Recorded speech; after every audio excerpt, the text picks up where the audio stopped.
जी हां दोस्तों, मोदी ने सोचा ना होगा ऐसा बवाल कट जाएगा। आक्रोशित भक्तों ने ही फूंक डाले पुतले। उधर दीदी की मोदी को लास्ट वार्निंग। स्वागत है आप सभी का। आप देख रहे हैं द राजनीति का विशेष सेगमेंट खबर और विश्लेषण। मैं हूं जबार खान।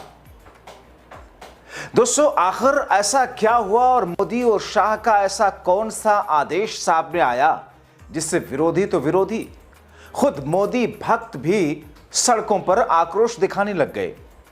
आखिर ऐसा कौन सा फैसला मोदी शाह ने लिया और संसद ने ऐसा क्या फरमान जारी किया जिसके बाद में ममता बनर्जी ने हुंकार भरी कि टकराओगे तो चूर चूर हो जाओगे।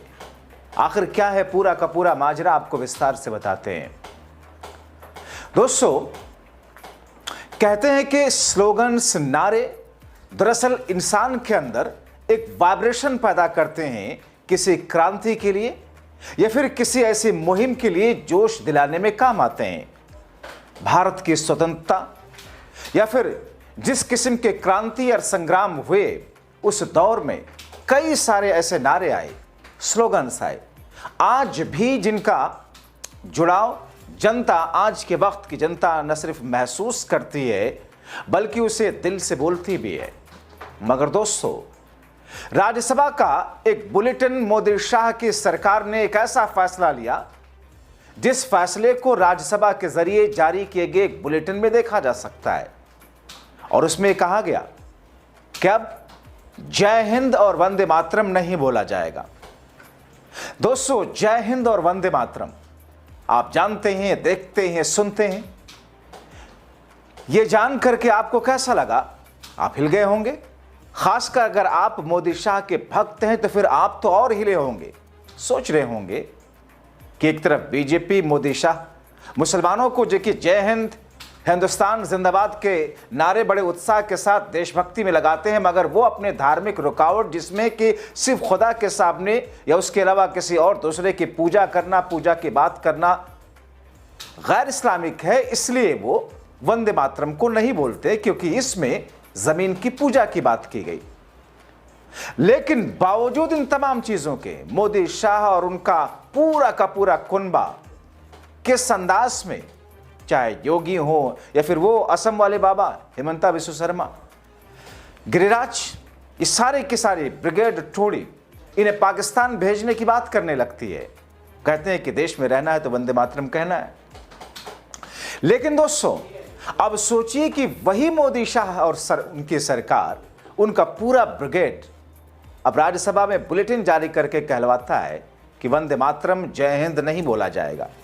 सोचिए इनके दोहरे चरित्र को, इनके ढकोसले वाले फर्जी राष्ट्रवाद को, इनके चुनावी हिंदुत्व वाले फर्जी नारों को, और अब वही अपने ढकोसले के नेक्स्ट लेवल पर ले जाकर कह रहे हैं कि जय हिंद और वंदे मातरम बोलने की जरूरत ही नहीं।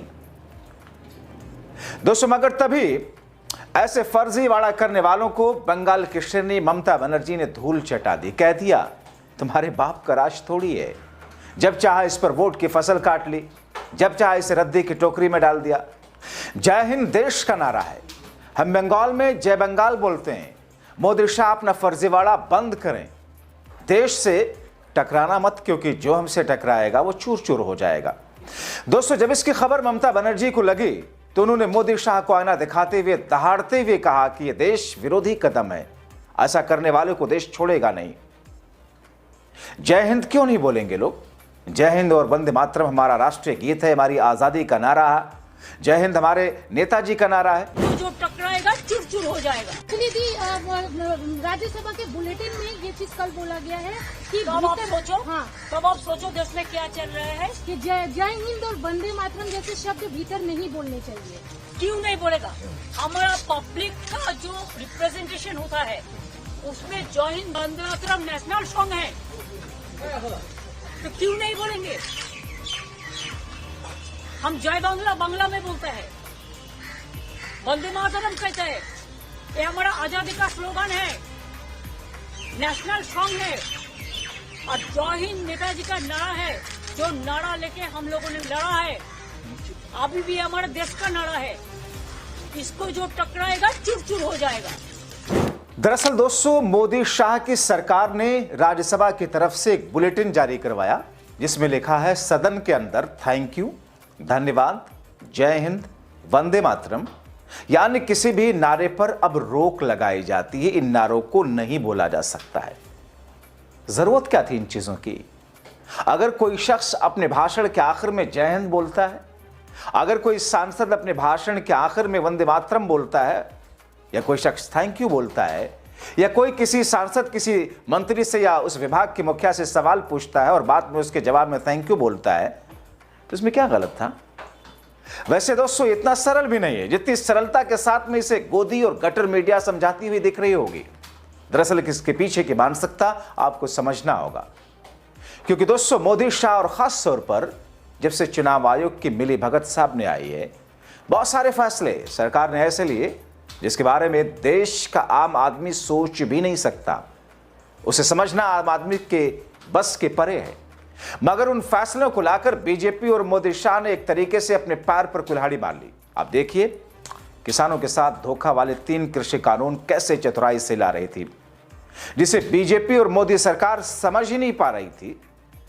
किसानों को क्या समझाती, आम जनता को क्या समझा पाती, मगर गटर मीडिया गला फाड़ कर मोदी शाह की इस चतुर चालाकी को समझाने की कवायद में जुटा रहा। और अंत में एक दिन जब मोदी साहब ने खुद ही चुनाव में मिलती हार को देखकर उस कानून को वापस ले लिया, तीनों कानून को, तो सारे डॉगी मीडिया के एंकर्स हैरान रह गए।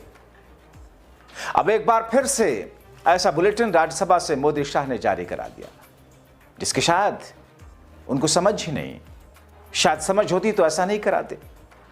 हालांकि इस बुलेटिन में यह भी कहा गया दोस्तों, आपको इसका दूसरा पहलू भी बता दूं, कि सांसदों को याद दिलाया गया कि उन्हें संसद में सबूत नहीं दिखाने हैं। अगर कोई सदस्य दूसरे की आलोचना करता है तो पहले वाले को उनका जवाब सुनने के लिए मौजूद रहना होगा। बाद वाले को उम्मीद करने का हक है कि आलोचना करने वाला उनका जवाब सुनने के लिए सदन में मौजूद रहे। जब दूसरा जवाब दे रहा हो तो गैरहाजिर रहना पार्लियामेंट्री एटिकेट का उल्लंघन होगा। दोस्तों आपको बताता चलूं कि संसद के शीतकालीन सत्र में नए उपराष्ट्रपति सीपी राधाकृष्ण उच्च सदन की अध्यक्षता करेंगे। अभी तक आपने देखा हो धनखड़ बाबा को, जो अब कहां गायब हैं किसी को पता ही नहीं है। वक्त वक्त पर 2-3 महीने के बाद अपनी भड़ास निकाल देते हैं, इशारों में कह देते हैं। और जब सत्ता की मलाई चाटनी थी तो फिर सत्ता के इशारों पर थिरक रहे थे पश्चिम बंगाल में बैठ करके राज्यपाल की कुर्सी पर।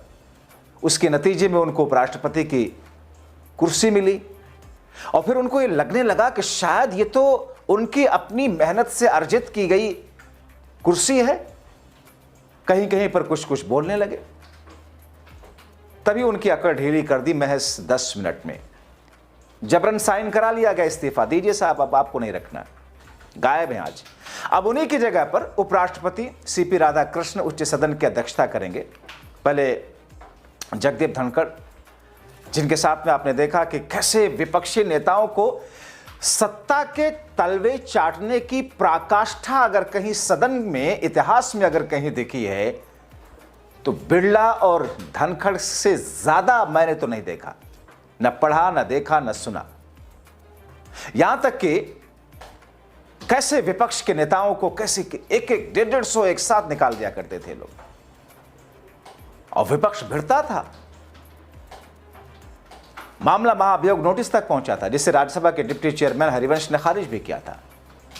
अब दोस्तों जबकि संसद का शीतकालीन सत्र 1 दिसंबर से शुरू हो रहा है, 19 दिसंबर तक खत्म होगा, मगर उससे पहले मोदी शाह ने क्या ऐसा बुलेटिन जारी करवा करके अपने पैरों पर कुल्हाड़ी मारी है, क्योंकि आज उन्हीं के भक्त ये पूछ रहे हैं कि ऐसा करने की जरूरत क्या थी। उन्हीं के भक्त ये सोच रहे होंगे और समझने को मजबूर होंगे कि क्या वाकई जैसा दिखते हैं ये गुजराती भैया दरअसल वैसा है नहीं। तो ऐसी स्थिति में दोस्तों एक गांव की कहावत है, तेल देखो और तेल की धार देखो, हालात देखो, हालात की नजाकत देखो। तो हालात की नजाकत ही तो बेचारा अंधभक्त देख रहा है। आगे क्या कोई फैसला ले पाएगा, कहना कठिन है, क्योंकि ठहरे जो वो अंधभक्त। बहरहाल आप क्या कहते हैं, अपने राय कमेंट बॉक्स में जरूर लिखें। अभी के लिए इतना ही, शुक्रिया।